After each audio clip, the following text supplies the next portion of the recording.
And this is the very bleak countryside around the Druids Temple that Russell spoke of. The countryside around here is very, very beautiful, but I keep warning, be very careful with these roads. They're very narrow.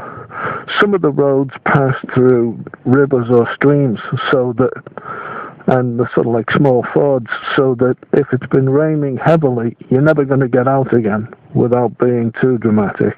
What I mean is you're going to have to wait until the water goes down, which can be days before you get your car back, because you can't reverse upwards if you're in a car, and you can't drive forwards because of the water, and you can end up trapped.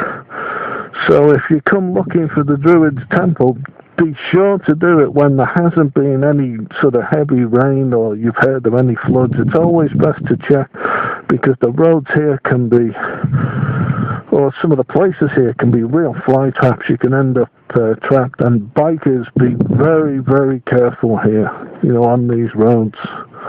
And this is the countryside that Russell spoke of to Jill Fisher.